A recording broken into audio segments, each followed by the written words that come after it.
I know that waiting can feel like torture. The silence after you've given so much of yourself can become a voice in your head telling you you're not enough. I know how it feels to stare at your inbox, willing someone to validate that you're worthy of this work, of their trust, of this dream. But listen to me. You're not failing short. You're not off track. Silence doesn't mean you've done something wrong. It doesn't mean you're unworthy. It's just space. Space that you can choose not to fill with fear. This silence is not a judgment. It's space to return to yourself. You're allowed to pause, to breathe, to remember your worth without waiting for someone else to confirm it. Breathe in the idea that you don't need to have all the answers at once. And exhale the fear that you're not doing enough. Let's sit with this possibility of grace for a moment longer. Let me share something with you about nature.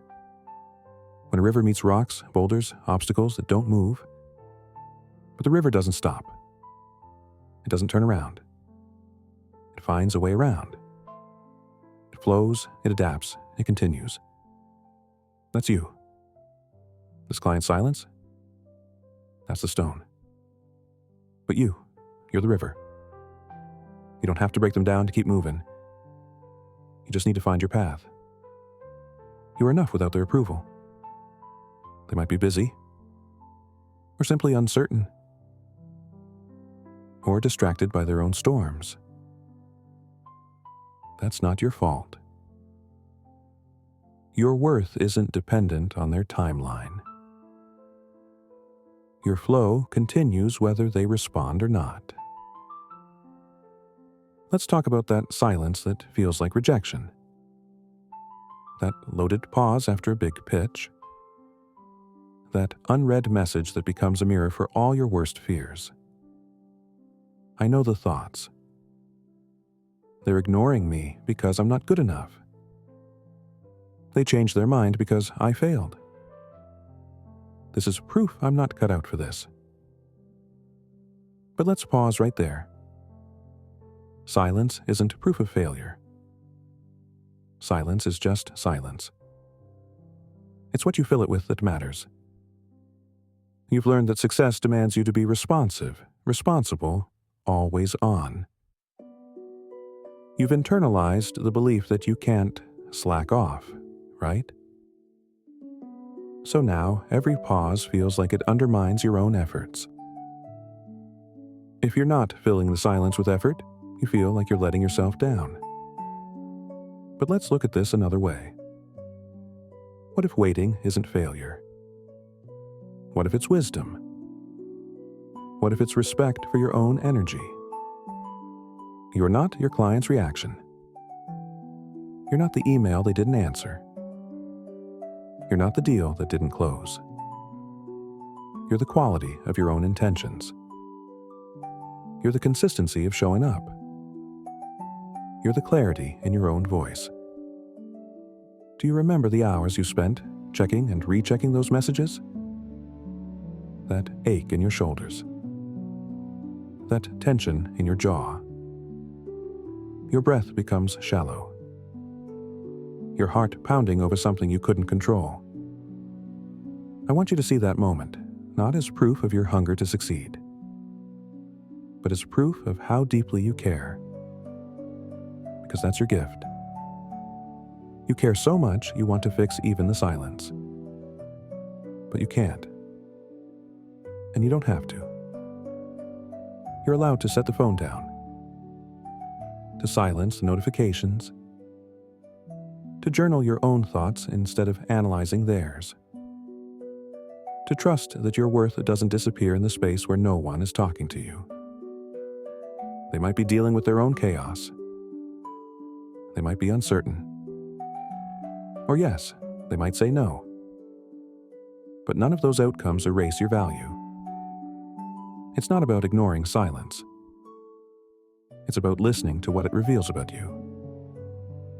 Your fear of not being enough, your desire to prove yourself, your hunger to honor the work you do.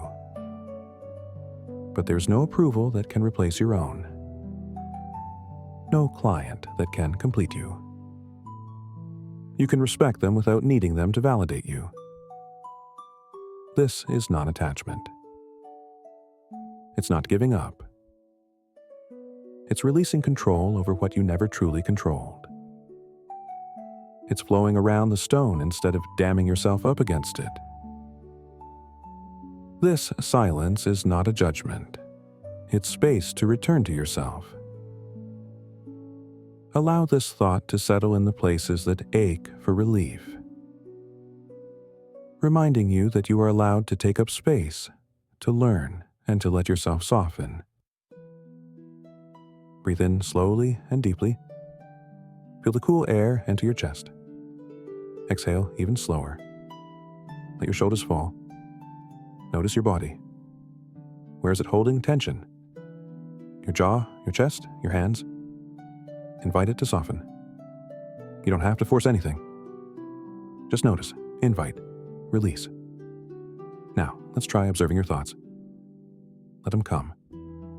Don't judge them. Imagine them like leaves on a river, drifting by. You don't have to catch them. You don't have to answer them. Just watch. Breathe in calm. Breathe out judgment. If you catch yourself analyzing, just come back to the breath. Hand on your heart if it helps. Feel the warmth. The steady beat that says you're here. Alive and capable. Every quiet breath reconnects you to your worth. You don't need to fix the silence. You just need to hold space for yourself within it. Keep this practice as a gentle promise to yourself. A doorway you can walk through any time you need to remember that peace is not far away, but as close as your next breath.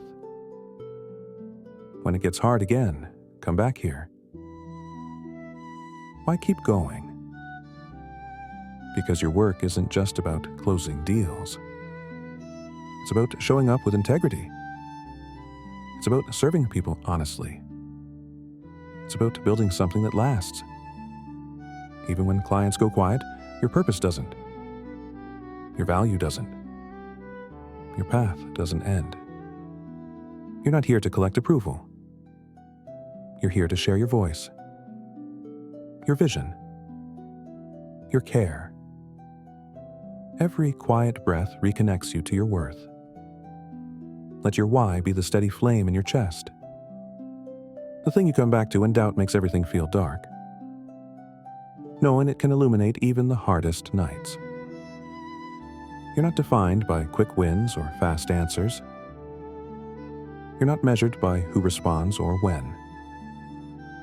You're measured by the depth of your own honesty, by the care you bring to your work. By the way, you keep showing up even when it's hard. Like the river meeting the stone. You don't break. You don't force. You flow. You adapt. You continue. This silence is not a judgment. It's space to return to yourself. Your family taught you to work hard. They taught you to try your best. But they never meant for you to lose yourself chasing someone else's timeline. They didn't endure hardships so you could drown in proving your worth. They did it so you could create your own. You're not defined by how quickly you move, but by the quiet courage it takes to stay present in your own story. You're strong, not because you never feel fear,